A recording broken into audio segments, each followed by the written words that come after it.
Bonjour everyone, welcome to another diecast showcase. So today we will be checking out my latest finds, which consist mostly of premiums with a couple semi-premium releases. So these are all from my local Walmart, and some nice pieces I'm happy to actually pick up. We'll be doing throughout the showcase comparison with I don't want to say comparable models, but models that have a certain link to the new finds that I have made, and it should be pretty interesting. So I'm going to start off with the two semi-premium finds that I have made on the pegs, and we are talking about two recent Matchbox moving parts. So first one, and I'm very happy to find this one. We're going to be cracking it open as well, because all my moving parts, as you may or may not know, I do crack them open. So it would be the Alfa Romeo Stelvio from Matchbox Moving Parts, which I'm definitely happy to have on hand, because it's going to be my first Stelvio in 1/64th scale. I'm pretty sure it's pretty much the only Stelvio in 1/64 scale that actually has been made. Please do correct me in the comments if I'm wrong. Giulia's been made a bunch of times, but yeah, we have the Stelvio here. So again, this special, different, unusual packaging, which I'm gonna hastily get rid of. Open this up and check it out. So I previously have worked for an Alfa Romeo dealership, which makes this very cool, because the Stelvio pretty much came out in Canada, at least around when I was starting to work there, whereas the Giulia came out a year before. Stelvio was released in 2018 on the Canadian market, I believe a year before in Europe, and this one is definitely a nice representation of the model. We're gonna get it out of its little recycled foam clamshell, and we're gonna check it out. So here it is. So this is supposed to be, per the card, a just a regular Stelvio. So we're gonna check to see if they pulled what they pulled with the Giulia in regards to the exact model within the range, the Stelvio range. So first and foremost, doesn't seem to be a quadrifolio, because we are missing the green four-leaf clover in the reverse triangle, white triangle on the front wings, which quadrifolios do have. It does seem to be a base Stelvio, as the bumper is much less aggressive than a quadrifolio if we're talking about the lower lip, lower part here. There does not seem to be the wider fenders either. And if I look at the back, we're talking about single exit exhaust as opposed to dual tip exhaust on each side. So seems to be a base model. So with a 2-liter turbo, 280 horsepower. It's got opening doors, since we're talking about the moving parts. Pretty decent interior. Well, except for this huge stack of a steering wheel, which is quite awful. But if you keep the doors closed, pretty good. And the seats are well made. So, and I thought that the shade of red on this car is a little bit off, as this is definitely not the tricoat Rosso Competizione, which would be the very nice metallic, slightly gold metal flaked red that's optional, and it's too orangey to be the base red. Because if you compare it to the Matchbox Giulia, much more on point. And this Giulia, the reason why I was saying this, seems to have the quadrifolio front bumper, no tags on the side, as mentioned on the front wings to indicate it's a quadrifolio, but in the rear it does have that quad exhaust. So they seem to be pretty accurate side by side if we're talking about scale, one versus the other. And they do have the same wheel setup, except for the fact that they're black on the Stelvio and black chrome on the Giulia. And I do think personally that the Stelvio here is better proportioned versus the Giulia, as the Giulia does have very stubby, especially the rear, but also the front, very stubby overhangs after the wheels going to each respective tip of the car. But nevertheless, very happy to add a Stelvio to the collection, as the only one that I actually had was a 1/43rd scale Burago Street Fire casting of the Stelvio. So now we got a 1/64th scale or thereabouts. Next moving parts is one that I'm very happy to pick up. It would be the 1970 AMC Javelin, which is that oddball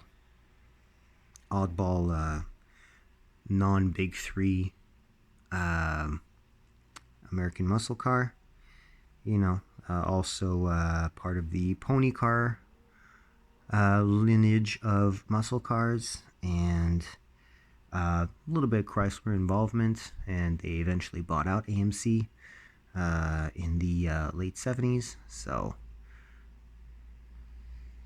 very nice car, and definitely like the styling. So this is 1970, and we'll compare it to my favorite model year of Javelin right afterwards, but with another diecast manufacturer.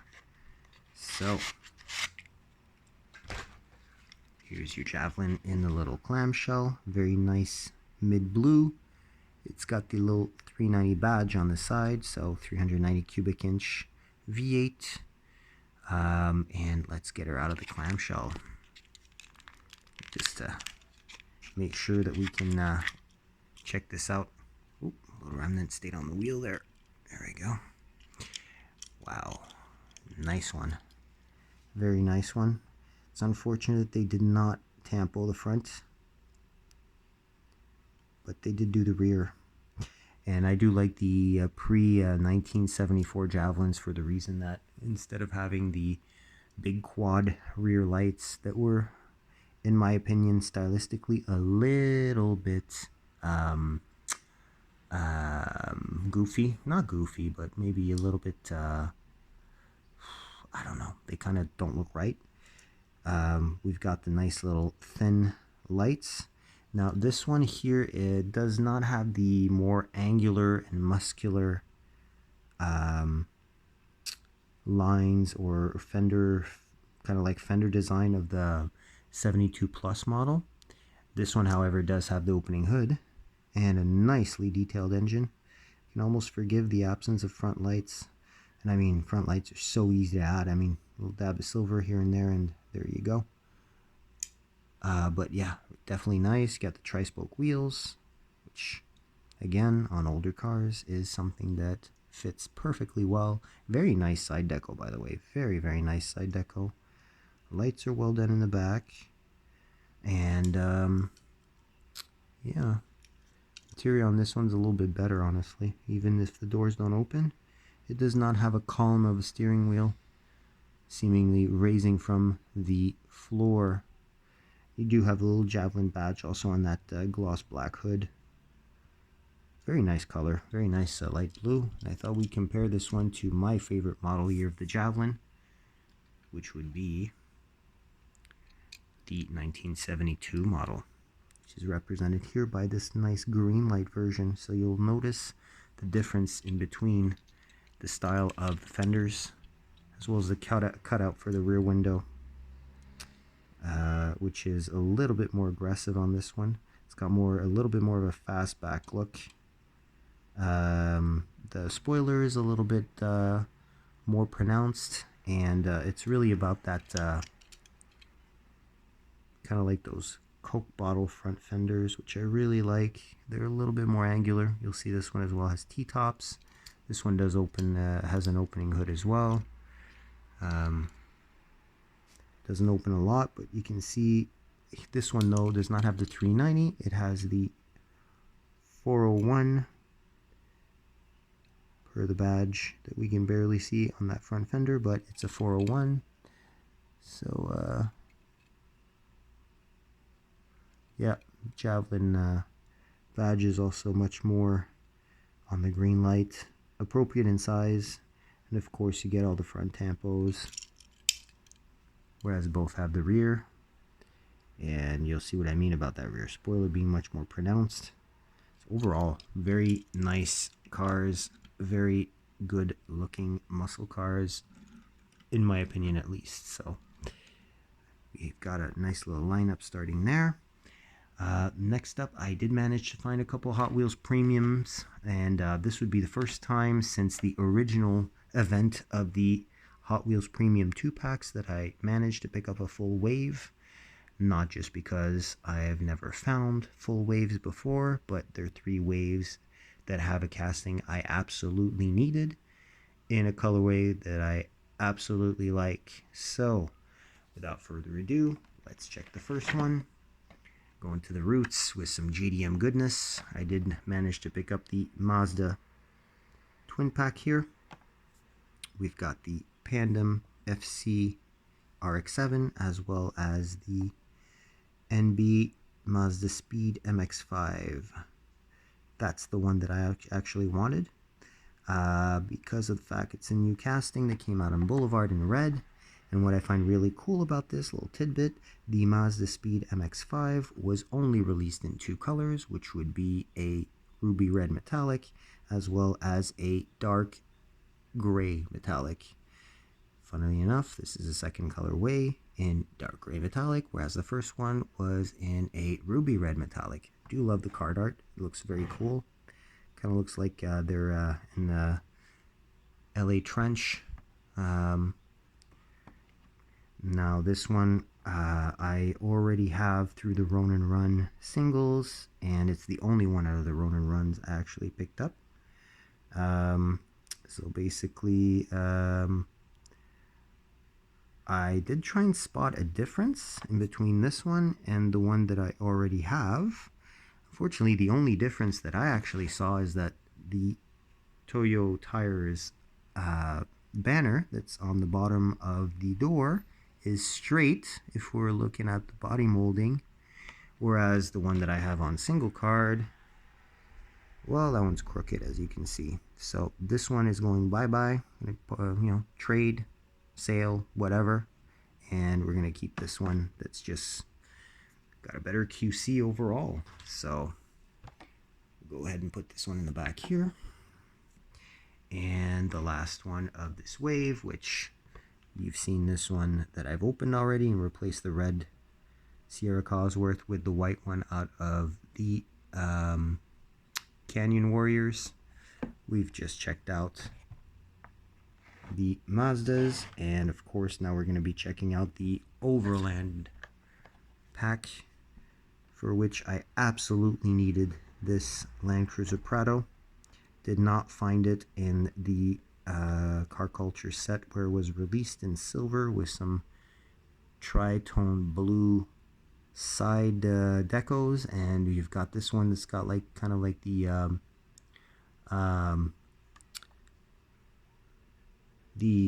what do you call this kind of map?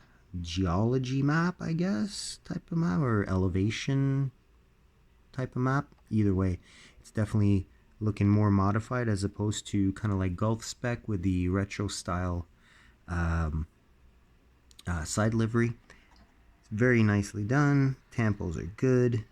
It's got the cool bronze off-road wheels. The one in the back unfortunately is not bronze, but that's fine. And yeah, it's a model we never got here in the Toyota form. We only got the GX 470, which is pretty much the closest you'll get in North America. And definitely not as, basic, and it's got way more tech, which makes it just that much more work to maintain or fix. But hey, very cool. And we've got the Sprinter Tour. Assuming it's a 4x4 version of the Sprinter. It's the current iteration of the Sprinter, and this one I did have already in the Deutschland Design Series 2, should be this one here. I like both actually. I'm happy to have one loose and one carded. This one is cleaner with the nice green, olive green deco, which obviously, well, it's green, so I'm going to love it. But it does have the black hood, which I'm more or less, a fan of. Whereas the beige one here does have a relatively serene but still loud side deco. But it does have a clean gloss tan paint with no black hood, which is a plus. So let me know in the comments which one you prefer out of these two colorways. Because honestly, I'm kind of torn in between the two. Both are kind of cool. So we'll get this guy right here behind the javelins. Put it right here. Next up, we're going to be checking out the Soul green light that I've actually found, which would be this very, very cool. I'm getting very picky on my green lights that I'm picking up, by the way. I'm going to be concentrating more on new castings as opposed to repeats in different trim levels and different colors. This is a casting I only had a Matchbox version of, and it's an error car. So definitely happy to get an actual fully detailed and solid one. This would be the 1976 Cadillac Eldorado in beautiful pearl white with the white and red interior. You've got really nice red pinstriping as well to offset that red dash and steering wheel. And you've got the luxury beauty rings and color-coded center caps on the wheels with the white wall tires. Nicely detailed front, and of course nicely detailed rear as well, as one would expect from a green light release. Unfortunately, no mirror, but overall for a green light, I'm not going to complain too much, because with the size of this behemoth of a car, this literally land yacht, it's actually pretty darn well done. And this is part of the commemorative series where they're going to be releasing 6 cars in a wave and going with a specific theme, commemorating something. You've got Indy 500, you've got Chevy, you've got, and this one here, the American Revolution Bicentennial, 1776 to 1976. So it's always going to have a theme. This one, it's just a clean release. I'm more or less happy to pick this up because of the actual theme, but more because of the actual casting, which is definitely awesome. And this reminds me of Fear and Loathing in Las Vegas, that after they scrapped the old Delta 88 and or 98 convertible, the red one, they change cars and end up with one of these in Vegas. So that's always very cool to actually be able to link the car to a movie, and that's what I managed to do here. So we'll put this one right here, get these a little bit closer together so we got a little bit more room. There we go. And I'm happy to get this Cadillac into the collection because it's going to be a nice complement to my favorite loose green light Cadillac I currently have, which is this really cool 1971 Coupe de Ville, slammed on spoke wheels, and part of the Black Bandit series, which all my Black Bandit series cars are loose. So very, very happy to add that to the collection. And it's got, similar amount of details and just a very heavy metal on metal cast, just like the convertible is. Now we're going to be jumping into some M2s, a couple of M2 finds I made. I don't pick up a whole lot of M2s, pretty much the same as with the green lights, going with the new castings or castings that I do not already have. And one that is the case is this beautiful Oldsmobile Cutlass 442 1970 model, in a nice aubergine metallic purple with the dark silver trim, and well, yeah, kind of like copper, like silver copper type color. You've got the line following the body lines as well, around the arches and through the belt of the body. 442 badging. The styled rally wheels, steel styled rally wheels. Beautiful front end. It's got an opening hood. The split Oldsmobile grill, signature split Oldsmobile grill. Got the Dr. Oldsmobile W30 deco on there, which is great. I love the vintage ad style cars. Of course, the unmistakable W30 wing with the twin brake lights in the back and that little 1970 plate, which is awesome. So managed to get my hands on this guy. It's a casting I've been wanting to pick up for a while, and this color is just wild. I love it. It's very, very nice. Reminds me of the color of my first beater car, which was a 94 Oldsmobile Achieva in aubergine purple, just like this color.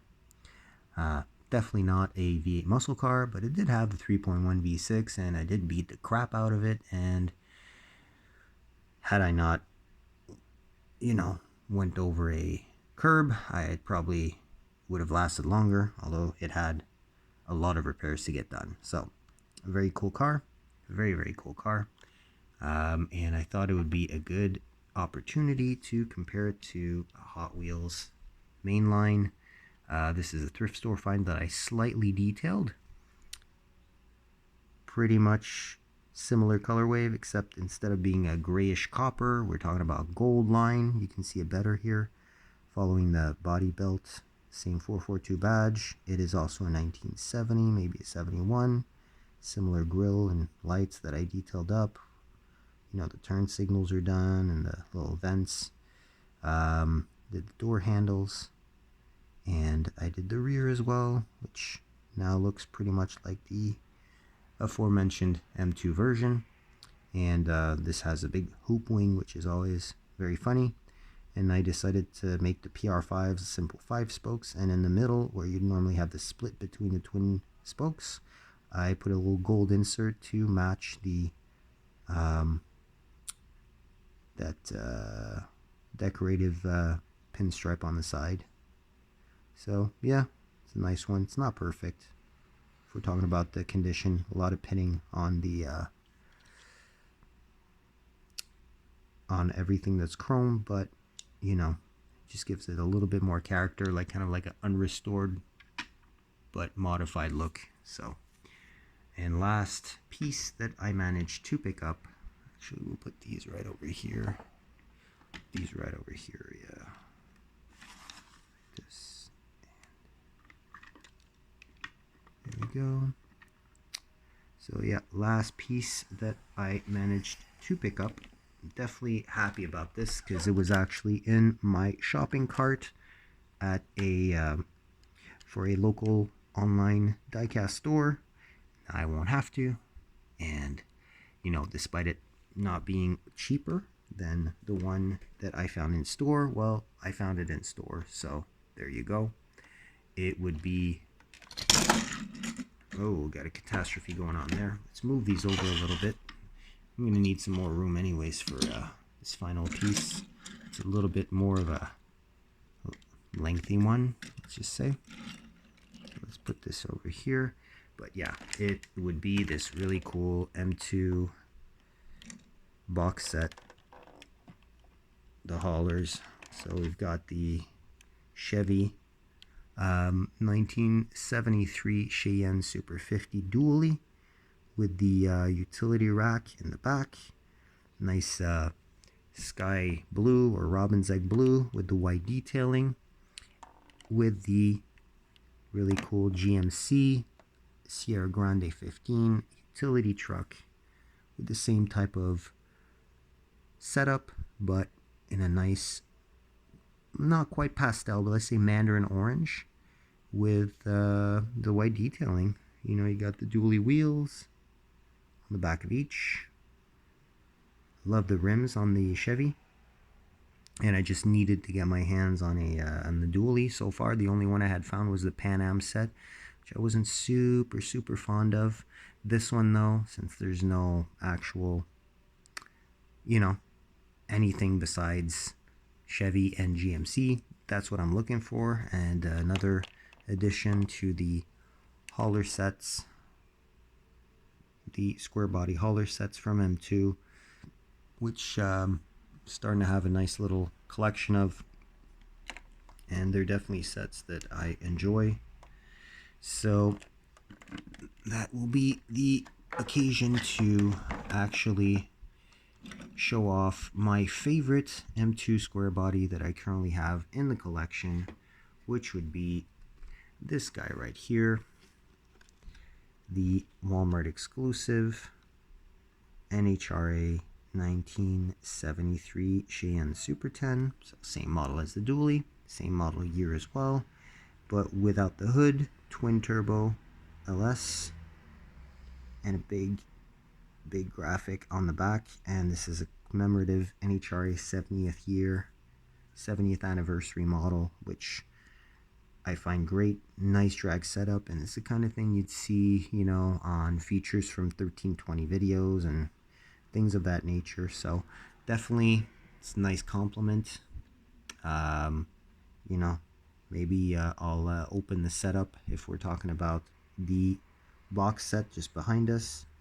Get a trailer from another M2 set and pop this guy on and get it towed around by the dually. Who knows? But we'll see if that ever happens. So that's my haul for this episode. Hopefully you enjoyed. If you did, like, share, subscribe, comment, and I'll wish you the best of luck in your hunts. Stay safe out there. Hope you have full pegs, and I will catch you on the next one. Take care. Bye-bye.